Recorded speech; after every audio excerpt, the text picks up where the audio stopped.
Hey guys, happy Motivational Monday. I'm Sami Womack from A Sunny Side Up Life, and today I want to talk to you about the importance on putting the emphasis on personal in the term personal finance. So a lot of us hear the words personal finance and we immediately focus on more of the finance side. We focus on, the fact that it is about our money, it is about budgeting.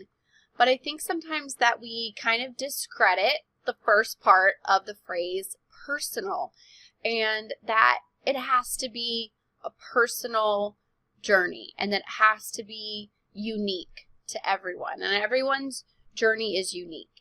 And I just wanted to take this time today to remind you guys that that is okay, right? Especially with all of, social media and all of this, how we're constantly seeing everyone else's journeys, which can be really great and it can be motivational and inspirational and kind of hold us accountable. But sometimes we do kind of fall into the comparison game.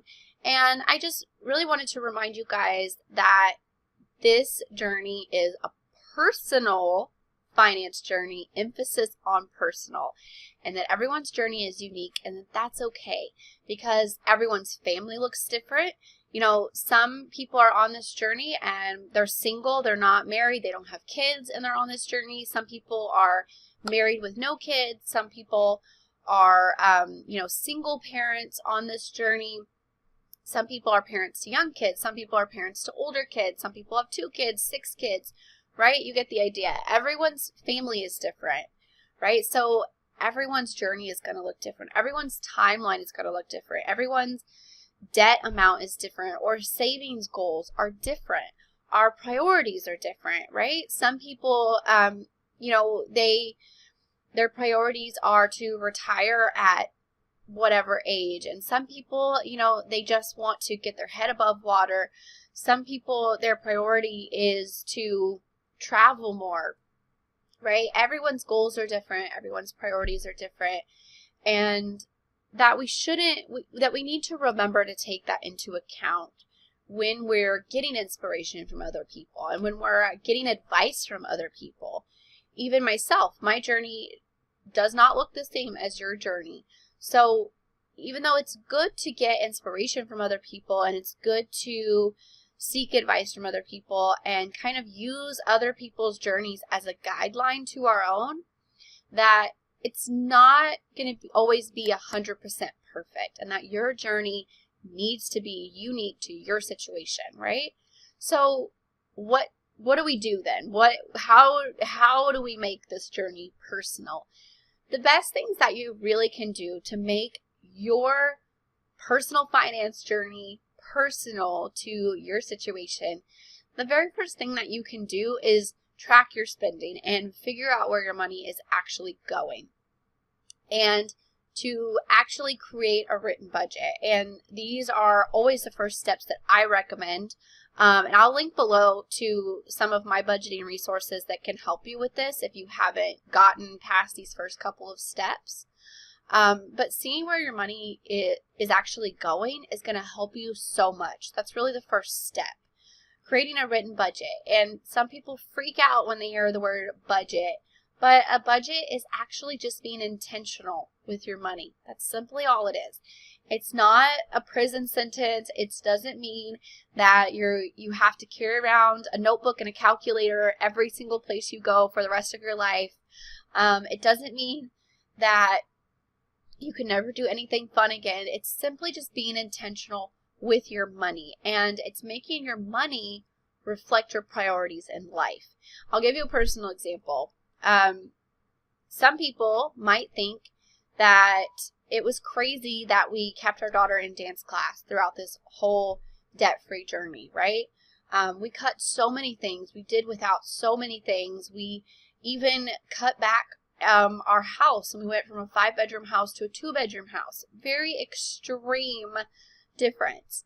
But we never got our daughter out of dance class. Our oldest has been in dance class for 4 years.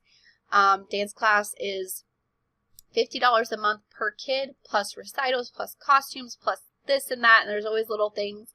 and it comes out to like $1,000 a year, some people would freak out, and that would have been the first thing they cut. But that wasn't our priority. It was our priority to keep her in dance. She's homeschooled, and it's one of her social things that she does, and she's very passionate about it, and that was just our family priority to leave her in there. So we felt like it was worth slowing down our debt-free journey $1,000 a year to keep her in that. But our priority was to cut back to a smaller house, and yours might be different, and that's okay, right? But what our budget is, when we created our budget, we're just simply being intentional with that money. And if our intention and our priority lies at keeping our daughter in dance class, that's okay. That is our personal choice. So when you create this written budget, if you are not happy with where your money is going, if your money isn't accurately reflecting your priorities, then adjust it, okay? Just because you create a written budget does not mean that you are handcuffed to it. It doesn't mean that it's a concrete, ironclad contract that can never be changed. Every single paycheck, you should be creating a written budget, and you should be making it unique. So if you don't like how it looked, a week later, 2 weeks later, a month later, whenever you get paid again, you can make your budget look different, right? So keep adjusting and making sure that it is reflecting your unique situation, and your money is being spent intentionally and is intentionally reflecting your priorities. And your priorities are going to change over time. And it's not going to always look the same. And that's the way it should be. So I know that a lot of us will, which I did the same thing when I very first started budgeting. I knew no one who could teach me about budgeting. So I started Googling, like most of us do. And I found a lot of suggestions on the internet about percentages. You know, this much percentage should go to your house. This much percentage should go to your groceries. And I think that some of those are good guidelines, but you won't find me really teaching about percentages and those kind of things. Because like I said, I feel like everyone's journey is unique. And if your priority lies in having all organic food and your food budget is a little bit more expensive than someone else's, that doesn't mean that it's wrong. It means that that is your priority, right?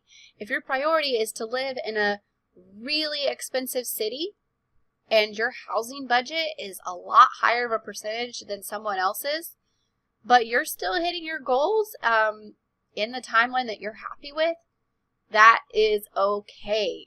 So your percentages are not going to look like someone else's, and it's okay to see some of those percentages out on the internet and kind of use them as a guideline, but remember that they're not ironclad. You don't have to do exactly what someone else is doing. So as long as you're happy with your timeline, as long as you're happy with how much progress you're making, and as long as you're being intentional with your money and your money is reflecting where your priorities lie in your life, I feel like that's awesome. I feel like that is the ultimate goal.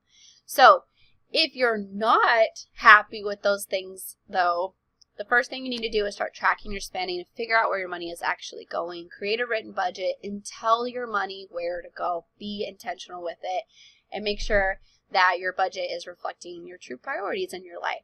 So I hope that that was helpful and encouraging to you on this Monday. If you like this video, remember to hit the like button. Leave me a comment below. Let me know what you think. I love to chat with you guys in the comments as always. If you think this video could be helpful to someone that you know and love, please share. It helps me so much. So I'm going to go. I'll talk to you guys next week. Bye.